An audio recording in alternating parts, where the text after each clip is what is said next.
He also always be my first one on the last year as well. All right.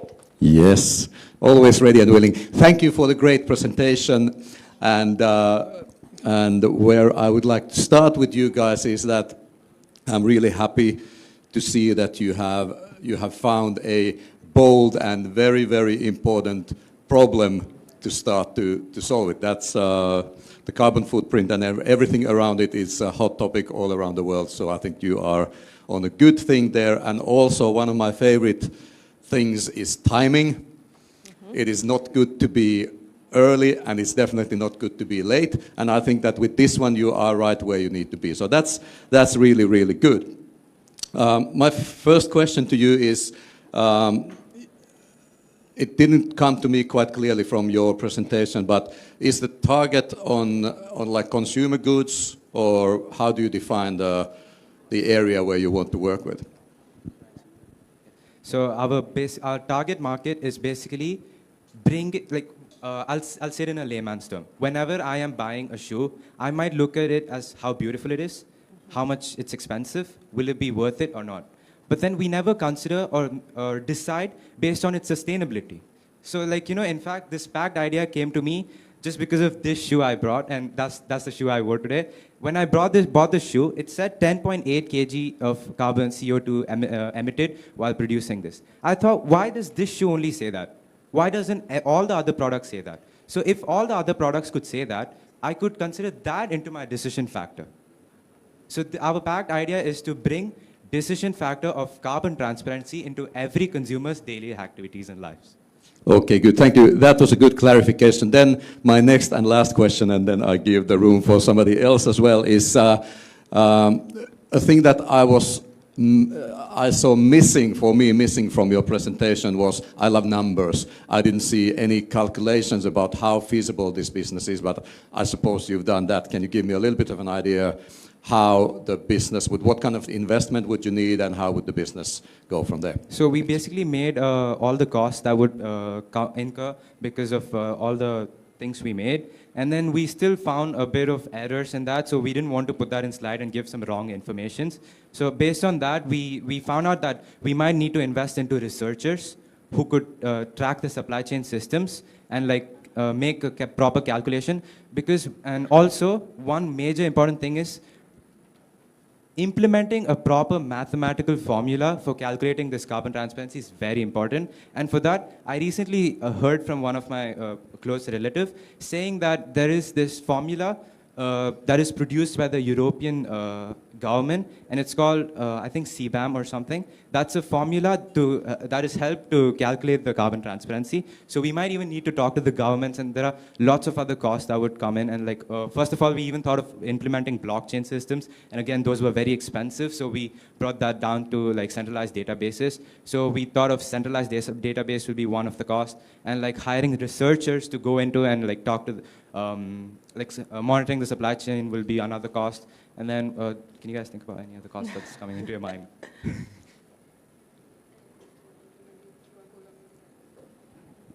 And then there's another cost for implementing the QR code on every other product.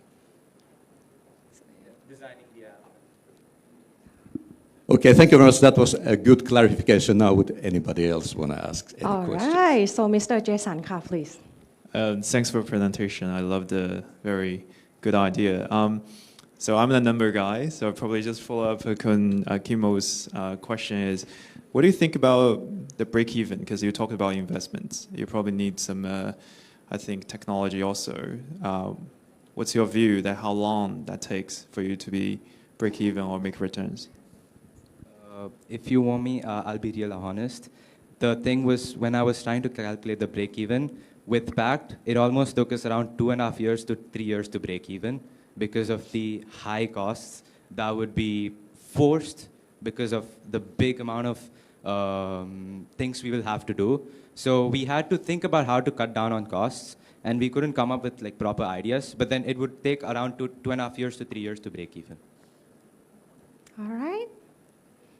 Any other question, ka? Mr. Sutipot, ka.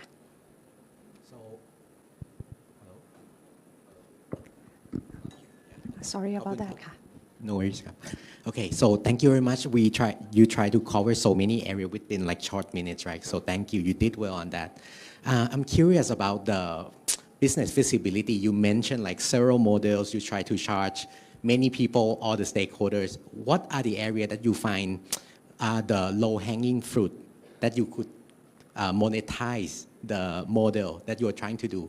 Because you try to charge the client, you try to charge the business. Yeah, which are the low-hanging fruit one that you find feasible? I am not sure if I got the question correct, but I think, as far as I understood, I think Yeah. you're trying. My answer for that question would be, we would most probably charge higher for businesses that are more impactful. Like, we wouldn't go to a startup and ask them to pay $5,000, but we might be able to ask Apple to pay $5,000. So we might be able to like set some price categories for that. And we won't be asking much to the clients basically, because we can't expect clients to pay money without knowing what it is. And we can't ask them to invest money into something they don't know. So our main idea would be focusing on the businesses to pay. And especially the government, I'm really sorry, because government is really, really keen on in awareness about carbon transparency, because I showed you some like examples of how European Union has been doing this, and there are many other countries, many other regulations that have been coming up, and that was really awesome to see for me. And I wish I could put that in the slide, but it would have taken a lot of time. So, yeah. Okay, thank you very much. All right, thank you for the question ค่ะ Okay. ดร. อัญชลี ค่ะ Yes, I'm a more technical person. Okay, Oh, since I'm a right. scientist. Okay. Okay. My question, my comments. Let's do the comments first. Because you are concerning about the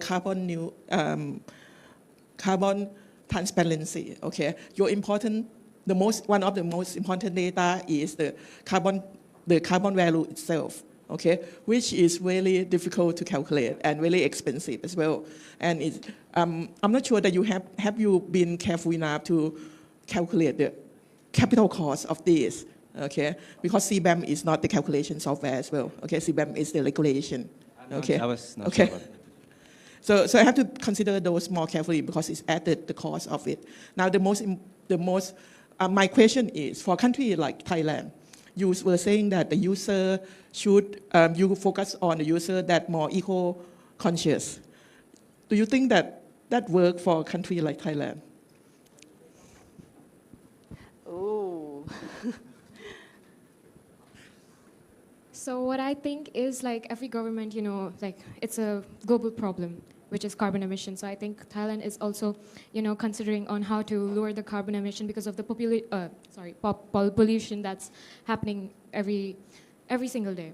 So the government, I think they can grant and help advertising for the population in Thailand, and we can maybe to make the data more reliable. So we might put sensors for the businesses for the carbon emission data, and make some sort of market researches to make the data more reliable. And I would also like to add on. So basically, I recently I got an opportunity to do a research with the King Mongkut University's professor. So it was basically, he was working on an app.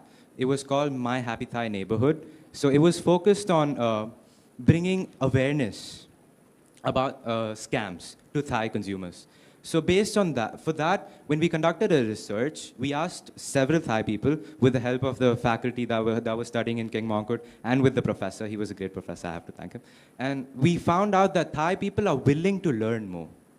And I feel like that is a very good point for us, that since Thai people are interested in learning new things, and we can target younger audience who would help teach their parents or like the older sector people. So I feel like Thailand is a very good place to start off, because I feel like Thailand is a more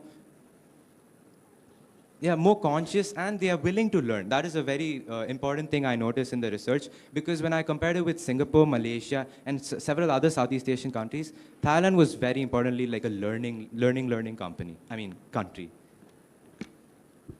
All right. right, so let me welcome the last question for this team, please. คุณเจนค่ะ Yes, thank you. I think the presentation and topic that you cover is like very interesting and is like really impact on the sustainability.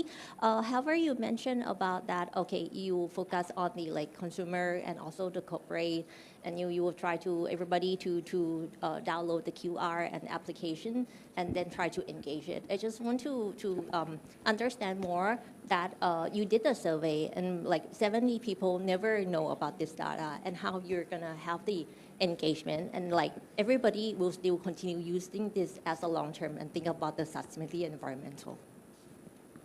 So I think that when I came up with PACT, that was the first question all of us had in mind. But then our answer was basically PETA, an organization that is already existing, and it is similar to this, but it's not about carbon transparency, but it's about animals protection.